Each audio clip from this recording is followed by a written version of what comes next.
एप्रिलच्या मध्यातच महाराष्ट्रावर आता पाणी टंचाईचं महासंकट ओढावलं आहे। गावखेड्यांमध्ये पिण्याच्या पाण्याची टंचाई निर्माण झालेली आहे।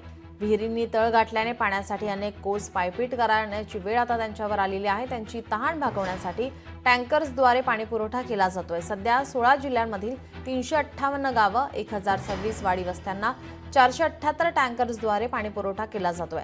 स्मार्ट सिटी सोलापुरात 7 दिवसांआड पाणी पुरवठा केला जातोय। कोकण विभागातील ठाणे जिल्ह्यामध्ये अनेक गावं आणि वाडी वस्त्यांना टँकर्सद्वारे पाणी पुरवावं लागत आहे।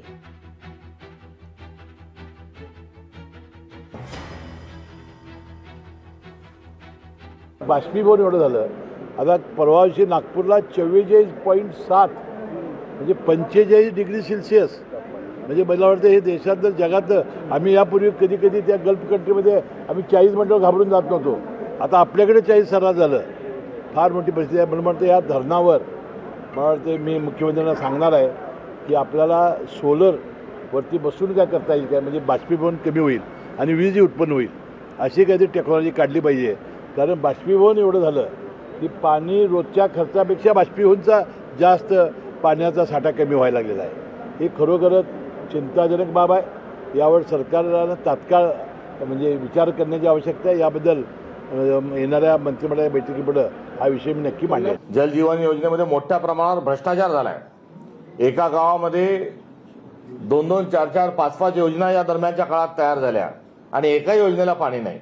पाईप ठेवलेले आहेत, जोडल्या गेले नाही, टाकी झालेली आहे, सोर्स झालेला नाही आणि केवळ लुटो आणि बाटो नावाचा एक खेळ जलजीवन मिशनच्या माध्यमातून होत आहे। त्यामुळे आजची जी प्रचंड मोठी जी टंचाई आहे, या पाणी टंचाईला केवळ आणि केवळ जल जीवन मिशनचा भ्रष्टाचार हे त्यामागचं कारण आहे आणि या योजनेमध्ये वारेमाप स्वरूपाचा भ्रष्टाचार हा झालेला आहे। 2019 मध्ये 18-19 मध्ये जेव्हा मी विरोधी पक्षनेत्यामध्ये होते, त्यामध्ये एक प्रस्ताव आले होते गारगाय डॅमच्या प्रस्ताव आले होते, माहितीसाठी आले होते आणि त्यामध्ये सगळे लिहिले होते की आम्ही असं करणार तसं करणार। तो स्टँडिंग कमिटीमध्ये प्रस्ताव पास करून कमिशनरला पाठवले। त्याच्यानंतर काय झालं, त्याच्यानंतर जसा आपण आता बघा, महाराष्ट्राचे आदरणीय मुख्यमंत्री साहेबांनी स्वतः वेगाने मीटिंग बोलावला आणि त्यांनी गारगाय डॅमसाठी एक वेगळा मीटिंग घेऊन त्या प्रस्ताव जे आहे आपला पालघरमध्ये त्या एरियामध्ये त्याला डॅमसाठी एक जागा द्यायची आहे, ते महाराष्ट्र सरकारने आता केलेलं आहे।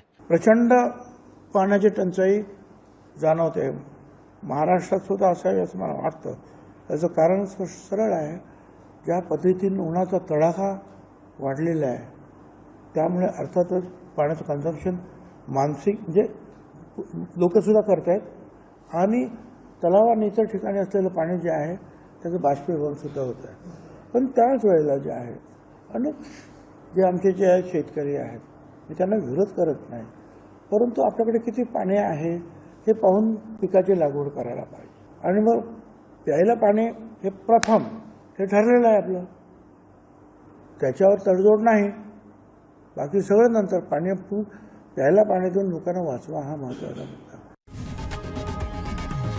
लोकशाही मराठी ऐका, पहा, जागरूक रहा।